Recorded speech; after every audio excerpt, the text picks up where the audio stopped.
Pemirsa, terima kasih Anda masih menyaksikan Liputan Metropolis, didominasi oleh peserta yang lolos dalam seleksi pegawai pemerintah dengan perjanjian kerja atau P3K, mohon pembuatan surat keterangan catatan kepolisian SKCK di Polres Ogan Ilir melonjak signifikan capai ribuan orang. Kasat Intel Polres Ogan Ilir, AKP Henry Antonius, mengatakan 1.493 orang membuat SKCK selama 6 hari terakhir terjadi di Polres Ogan Ilir.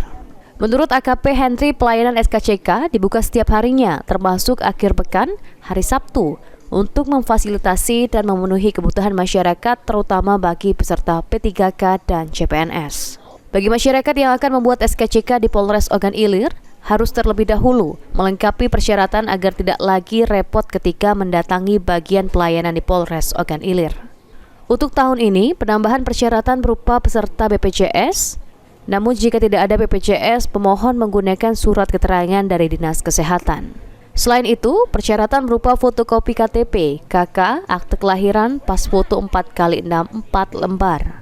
Pemohon SKCK dapat menunggu dalam waktu 30 menit hingga 1 jam dengan pelayanan dari jam 6 sampai selesai.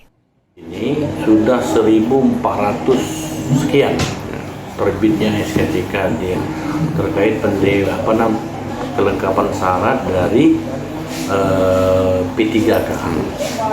Ya, untuk Kapolres dan Kapolda, pelayanan prima itu kami utamakan, walaupun istilahnya